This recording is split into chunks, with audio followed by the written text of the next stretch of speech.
তাদেরও কিন্তু আত্মত্যাগ অনন্য। আমরা ওই সময় কোভিডের সময় প্রশাসন যারা ছিলাম এবং যেভাবে আমরা এটা ট্যাকল দিয়েছি, আমাদের স্বেচ্ছাসেবী প্রতিষ্ঠানগুলো এবং অন্যান্য বাহিনী থেকে শুরু করে আনসার বাহিনী ছিল, আমাদের অন্যান্য পুলিশ বাহিনী ছিল, কেউ এগিয়ে আসেনি, সাহস করতো না, ভয় পেত না।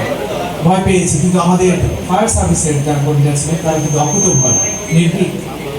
এতটা আত্মত্যাগ আর কোনো বাহিনীতে নেই। আগুনের কথা আমরা শুনেছি, আমাদের জেলা কমান্ডেন্ট বলেছেন যে সেই 4 লক্ষ বছর আগে আগুনের যে উৎপত্তি, সেটি নিয়ে আছি আমরা। এমন একটি প্যারাডক্স, এমন একটি আইরনি যে আগুন না হলে আমাদের চলবেই না, কিন্তু সেই আগুন আমাদের আবার একটা ভয়াবহতা রূপ নিয়ে আসে, যেটি আবার এইটা আমাদের জন্য কষ্টের কারণ হয়ে দাঁড়ায়।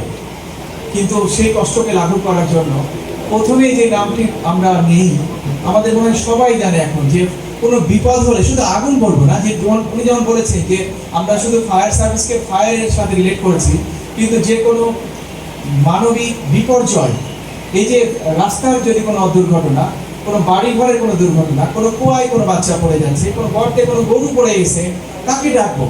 আমি ফায়ার সার্ভিসকে আমার মনে পড়ে, ফায়ার সার্ভিসকে ডাকেন। সুতরাং এই যে একটা গুরুত্ব, এরকম উদ্ধারকারী বাহিনী আর নেই।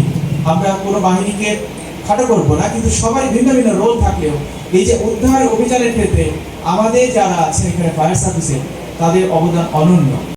আপনারা দেখছেন মেঘনা টিভি, সত্যের সন্ধানে সবসময়। এছাড়া দেশ বিদেশের নিত্য নতুন খবর জানতে মেঘনা টিভির ফেসবুক পেজ facebook+megnaTV.vd তে লাইক দিয়ে আমাদের সাথেই থাকুন।